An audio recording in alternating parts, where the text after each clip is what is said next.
Good morning, everyone. Dear students, today we are going to discuss about the conservation laws.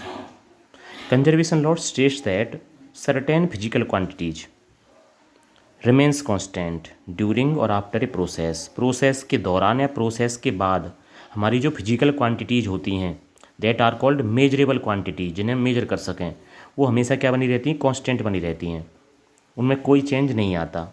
हाँ, वो transfer ज़रूर हो जाती हैं वन सिस्टम टू अनदर। हमारे फिजिक्स में टोटल लॉज तो हैं कंजर्वेशन के 6, लेकिन हम कितने पढ़ने वाले हैं यहाँ पे? 4 मेन कंजर्वेशन लॉज, जिनमें पहला कंजर्वेशन लॉ आपका है law of conservation of energy, जो स्टेटमेंट हमें देता है कि टोटल एनर्जी सिस्टम की ऑलवेज क्या बनी रहती है? कांस्टेंट बनी रहती है। उसे ना तो हम क्रिएट कर सकते हैं और ना ही हम डिस्ट्रॉय कर सकते हैं। उसे सिर्फ हम ट्रांसफ़र कर सकते हैं एक सिस्टम से दूसरे सिस्टम में, या वन फॉर्म टू अनदर। अब यहाँ पे वर्ड इस्तेमाल किया आइसोलेटेड सिस्टम। आइसोलेटेड सिस्टम का मीनिंग होता है नंबर ऑफ बॉडीज प्रेजेंट, जिसके अंदर कई बॉडीज प्रेजेंट हो। इसका एग्जांपल हमने दिया है टॉर्च के अंदर जो बैटरीज लगाई जाती हैं, सेल लगाए जाते हैं, उनके अंदर जो एनर्जी स्टोर होती है वो केमिकल एनर्जी होती है। वो किस में कन्वर्ट हो जाती है? इलेक्ट्रिकल एनर्जी में, और जिससे हमें क्या मिलता है? Light and heat.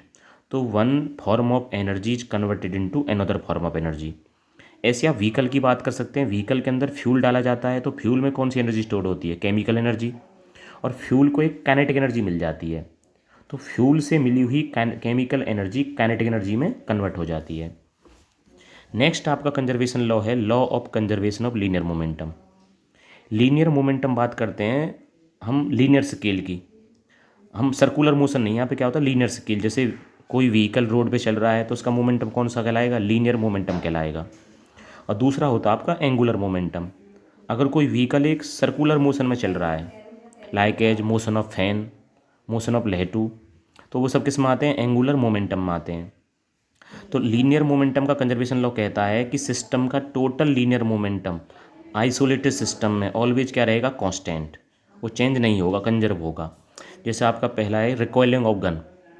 जब बंदूक से गोली निकलती है, बुलेट निकलती है, तो बुलेट का मोमेंटम होता है फॉरवर्ड में और बंदूक का मोमेंटम होता है बैकवर्ड में, वो पीछे की तरफ धक्का लगाती है। तो बैकवर्ड मोमेंटम फॉरवर्ड मोमेंटम के इक्वल होता है। दूसरा मोशन है मोशन ऑफ रॉकेट्स। जब रॉकेट्स चलते हैं तो उनमें से हाई वेलोसिटी पे गैसेज रिलीज होती हैं डाउनवर्ड डायरेक्शन में। तो डाउनवर्ड डायरेक्शन में जो गैसेज हैं एक मोमेंटम प्रदान करती हैं, जिससे रॉकेट ऊपर की तरफ उड़ जाता है। तो सब एग्जांपल्स किसके अंदर हैं? लीनियर मोमेंटम के अंदर, कंजर्वेशन लॉ में। नेक्स्ट कंजर्वेशन लॉ आपका एंगुलर मोमेंटम का कंजर्वेशन लॉ, जो बताएगा आपके सर्कुलर मोशन या रोटेशनल मोशन की बात करेगा। जैसे रोटेशनल मोशन क्या? कोई आइस स्केटर जो होते हैं स्पिनिंग मोशन दिखाते हैं, या बैले डांसर्स होते हैं, तो उनका जो मोशन होता है वो किस में आता है? रोटेशनल मोशन में। तो वहाँ पे जो अप्लाई होते हैं वो कंजर्वेशन लॉज होते हैं एंगुलर मोमेंटम के, जो हमें स्टेटमेंट देते हैं कि सिस्टम का टोटल एंगुलर मोमेंटम हमेशा क्या रहेगा? कांस्टेंट रहेगा। कब तक? जब तक बाहर से कोई फोर्स अप्लाई नहीं किया जाता। नेक्स्ट आपका कंजर्वेशन लॉ है law of conservation of electric charge. Charge को ना तो आप क्रिएट कर सकते हैं, ना ही डिस्ट्रॉय कर सकते हैं।